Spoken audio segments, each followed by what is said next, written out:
Business goals happen right here on CVM television.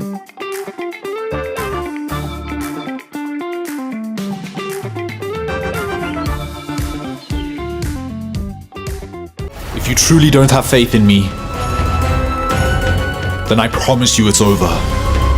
I'm going to put an end to this nonsense once and for all. I will not rest until that girl is dead.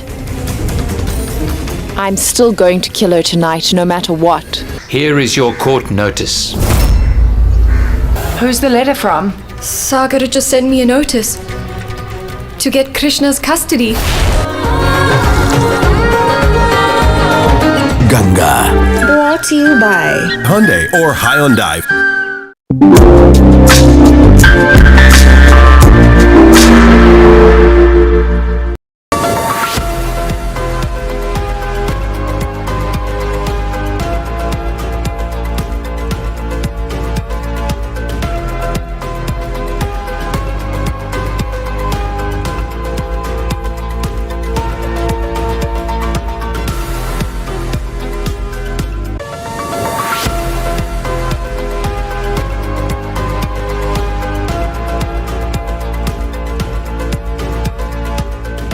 Thanks so much for joining us for CVM News at noon for Thursday, April 10, 2025. I'm Curlin Brown.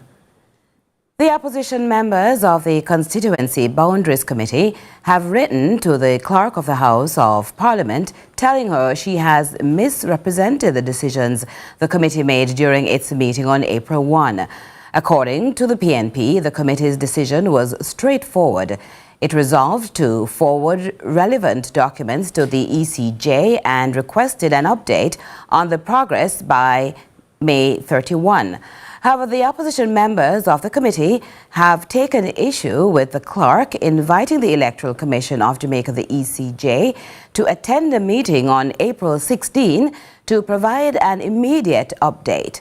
The PNP members also argue it's inappropriate for any correspondence to extend beyond what was agreed upon in the committee meeting. They emphasize imposing deadlines on the ECJ undermines its established processes and could disrupt its work. The party insists such actions should not be taken lightly, as they may interfere with judicial independence and efficiency. The PNP further contends asking the ECJ to adhere to a specific timeline could compromise its established processes.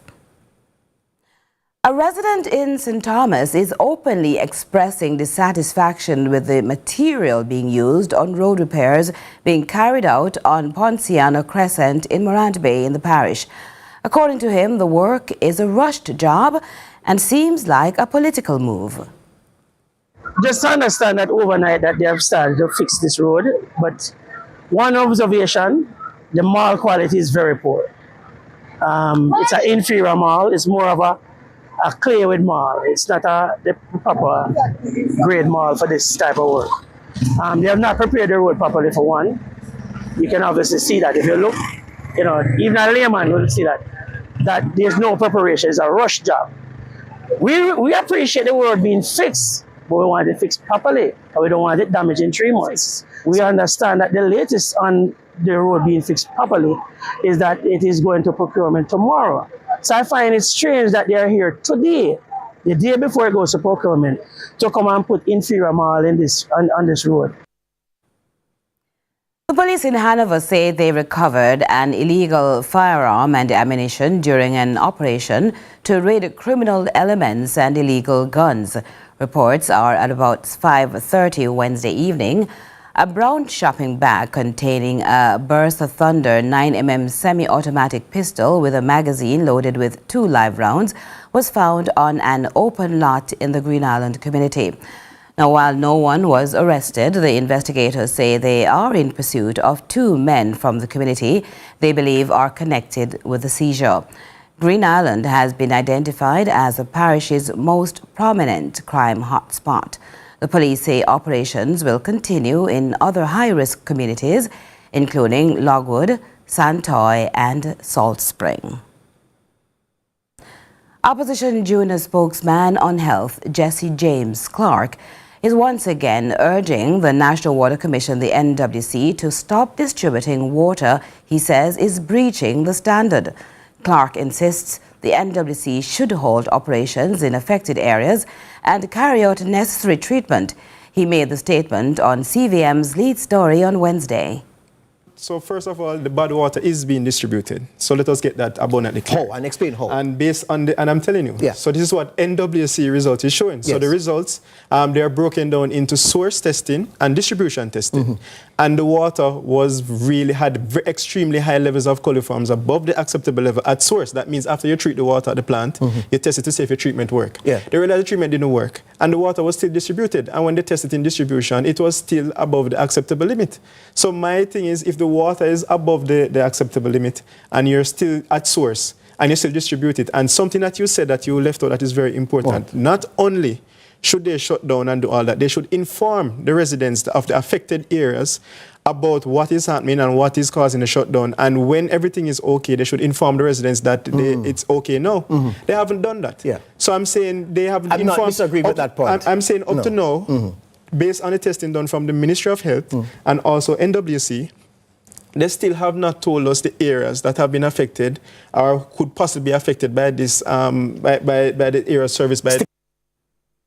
Concerns about personal health are mounting after the Health Ministry confirmed on Tuesday that certain water samples have tested positive for E. coli.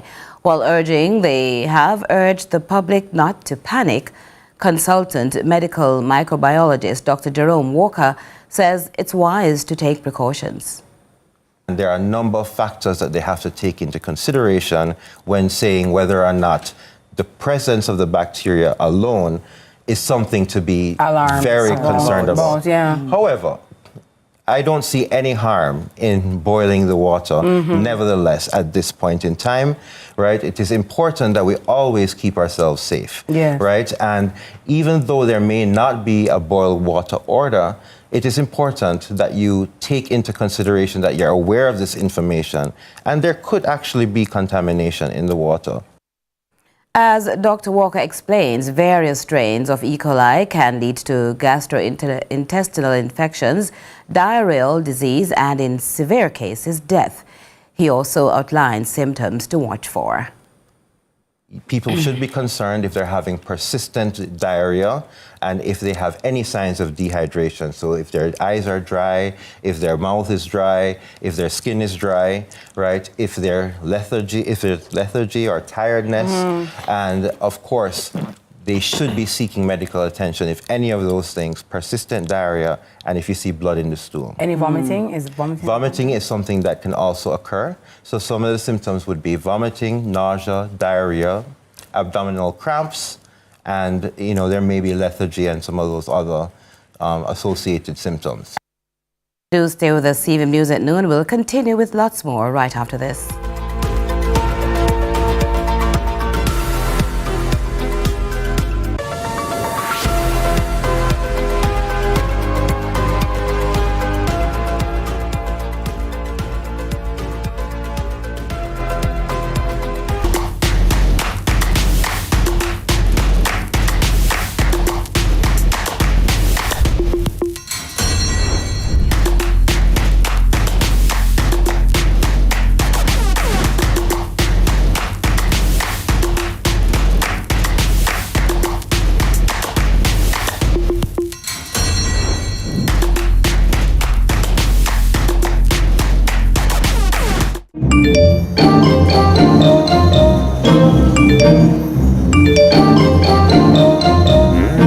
You ever get bun yet?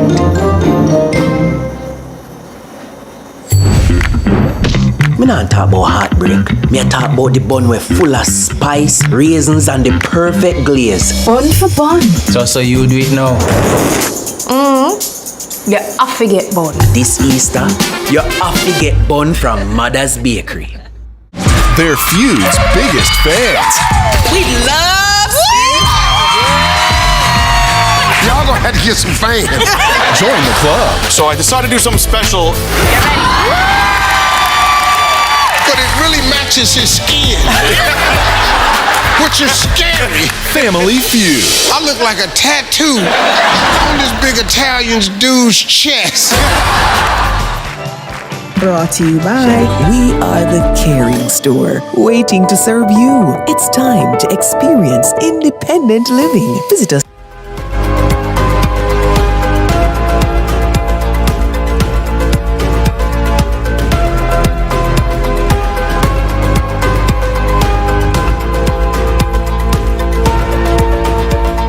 Welcome back and thanks so much for staying with us. Well, it's time for our live discussion segment. And the spotlight for World Pediatric Surgery Day was one-day case surgery, or as many know it, same-day surgery, where patients are admitted, procedures are done, and they are discharged, all in a day. Joining us to discuss this matter is consultant pediatric surgeon and public health specialist at the Bustamante Hospital for Children, Dr. Noel McLennan. Good afternoon, Doc. Good afternoon, Caroline. Great. Nice to see you. Great, likewise. Tell us more about this one-day surgery, the fact that it became a focus for that day, for Pediatric Day, Surgery Day. So daycare surgeries has been a major feature of pediatric surgical services, not just in Jamaica, but the world over, to the point where a day has been dedicated to pediatric surgery that has occurred this week, which was the 7th, but we are pretty much using this entire week to celebrate the highlights of pediatric surgery. And the theme that was chosen this year by the World Association of Federations of Pediatric Surgeons is day case surgery. And this is where patients, our young patients, come in on the day, get their procedure done, and are allowed home on the same day after they have recovered sufficiently from the procedure. It is something that has really helped our children because it reduced the large number of patients who are waiting, and it reduced the burden of disease in the community. So daycare surgery is a major staple of what we do as pediatric surgeons. Congratulations, first of all, on the day. I'm sure once upon a time this could only happen in Kingston. Has that changed? Oh, definitely. At present, we have 3 major hospitals where pediatric surgeons are located.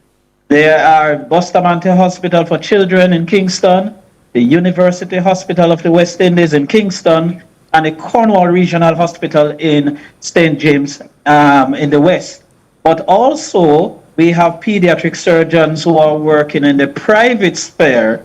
So all across Jamaica, this service is now available. Let's look at some of the benefits in general. Let's start with the parents, for example. Nobody wants their child to have to go through a surgical procedure. How does this one-day procedure help parents, for example? Well, Caroline, I can tell you, you can literally see the relief on parents' faces when they hear that this procedure is one day. The child is allowed to come in on the day, get prepared for procedure, gets the procedure done, which vary anywhere between an hour to an hour and a half, depending on the procedure on average. And then the child is allowed home. So it represents a significant reduction in the stress level that these parents experience just by the mere nature of the procedure and the time it takes. In addition, the parents do not have to consider taking several days off from work. They only need to take, at best, 2 separate days in the preparation of the procedure.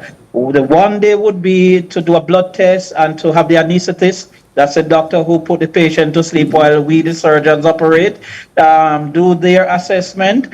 And the other day is the day for the procedure itself. So no longer do the parents have to consider taking several days off from work. And similarly for the children who are going to school, which mostly is the case, apart from during the holiday season, the children themselves do not have to take a long break from school. And especially for those who are doing exams and so on, that is critically important. They will only need to take 2 days at best and then a few days of recovery. So they are not concerned with long admission to the hospital and the cost associated with this as well. Although healthcare is free in the public sector, the fact of the matter is that there is still some cost that is associated with the parents have to travel from home to visit the children that are in hospital admitted. When we talk about daycare surgery, Doc, this is not the case. Sorry to interrupt you. You picked that question right from my head because, of course, you know, there's always a cost factor concern. We have to take a short break, but we'll be right back to continue that discussion.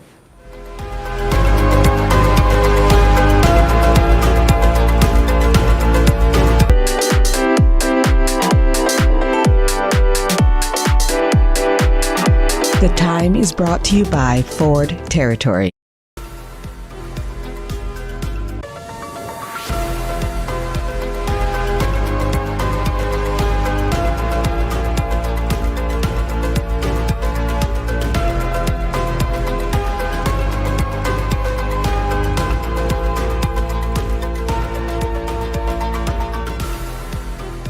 Welcome back to our discussion. We're talking same-day surgeries with Dr. Noel McLennan. Welcome back, Doc.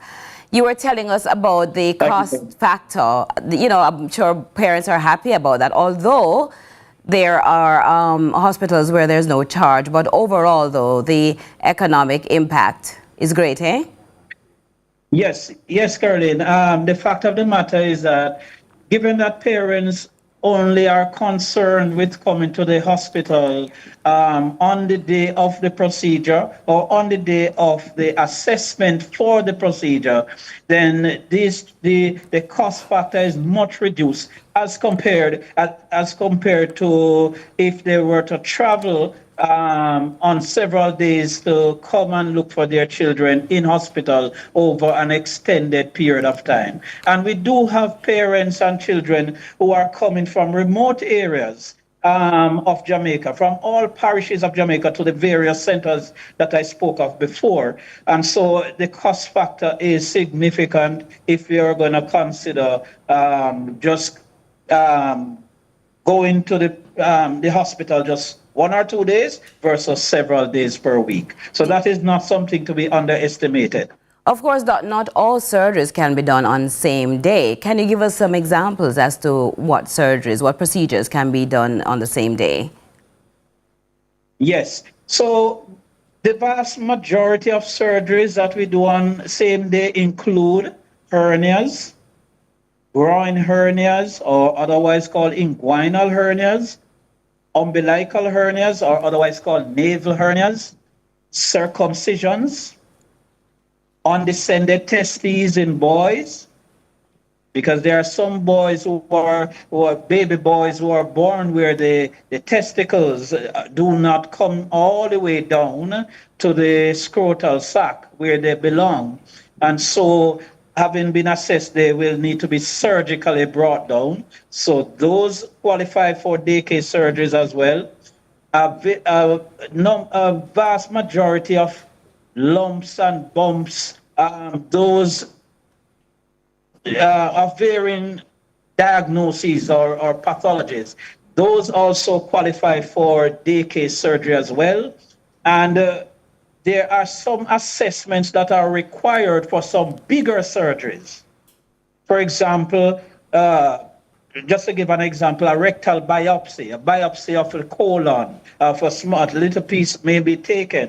So that information may be needed well ahead of planning for a more definitive, larger surgery. So those smaller biopsy procedures can be done as a day case as well, as well as several other investigative procedures. So, Doc, we have more cases coming forward for the same day. Do we have enough pediatric surgeons to fulfill this need? At present, we have just under about in the teens. The exact numbers just now of pediatric 15? surgeons. I think 15. Somewhere in the mid-teens. Yes. Thereabout. Distributed across Jamaica, but mainly at the 3 major hospitals where pediatric surgeons operate, which are Bustamante Hospital for Children, the University Hospital of the West Indies, and Cornwall Regional Hospital. And we do also have pediatric surgeons in the public sphere as well, who practice, in the private sphere, I should say, who practice privately. So you're saying the week continues. What are some of the other events or some of the events that are taking place as we speak to honor this day? So we have